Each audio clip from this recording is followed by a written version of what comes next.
Deadly riots over the government's plan to avoid defaulting on its loans. Is that the unemployment keeps rising, and it has to keep rising just because you have an excess supply of goods, which is this is all borrowed money that our and that kids debt is owned by banks in other countries. issuing about $1 trillion Still knows a lot. Including right here at home. In the form of a convenient personal loan. A filter cigarette that delivers the taste, and 45 malt liquor. Are you hot? Quite some time ago, by a psychologist, America is sponsoring I first learned it from my grandmother. Now, my grandmother was a wonderful person. She taught me how to play the game Monopoly. She understood that the name of the game is to acquire.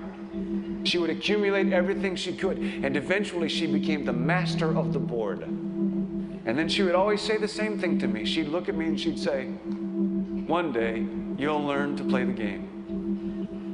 One summer, I played Monopoly almost every day, all day long. And that summer, I learned to play the game. I came to understand the only way to win is to make a total commitment to acquisition. I came to understand that money and possessions, that's the way that you keep score. And by the end of that summer, I was more ruthless than my grandmother. I was ready to bend the rules if I had to win that game. And I sat down with her to play that fall.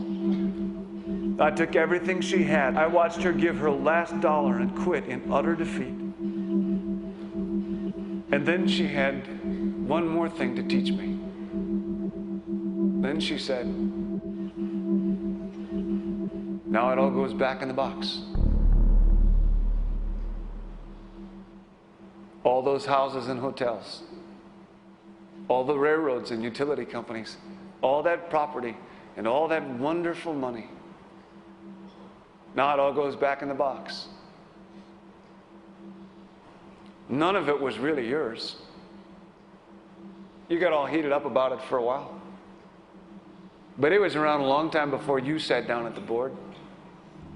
And it will be here after you're gone. Players come and players go. Houses and cars, titles and clothes, even your body. Because the fact is that everything I clutch and consume and hoard is going to go back in the box, and I'm going to lose it all.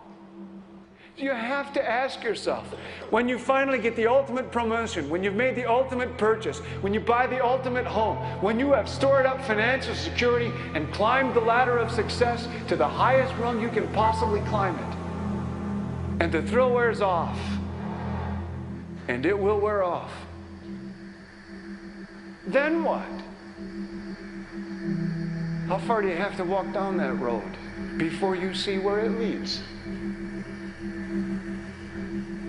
Surely you understand, it'll never be enough.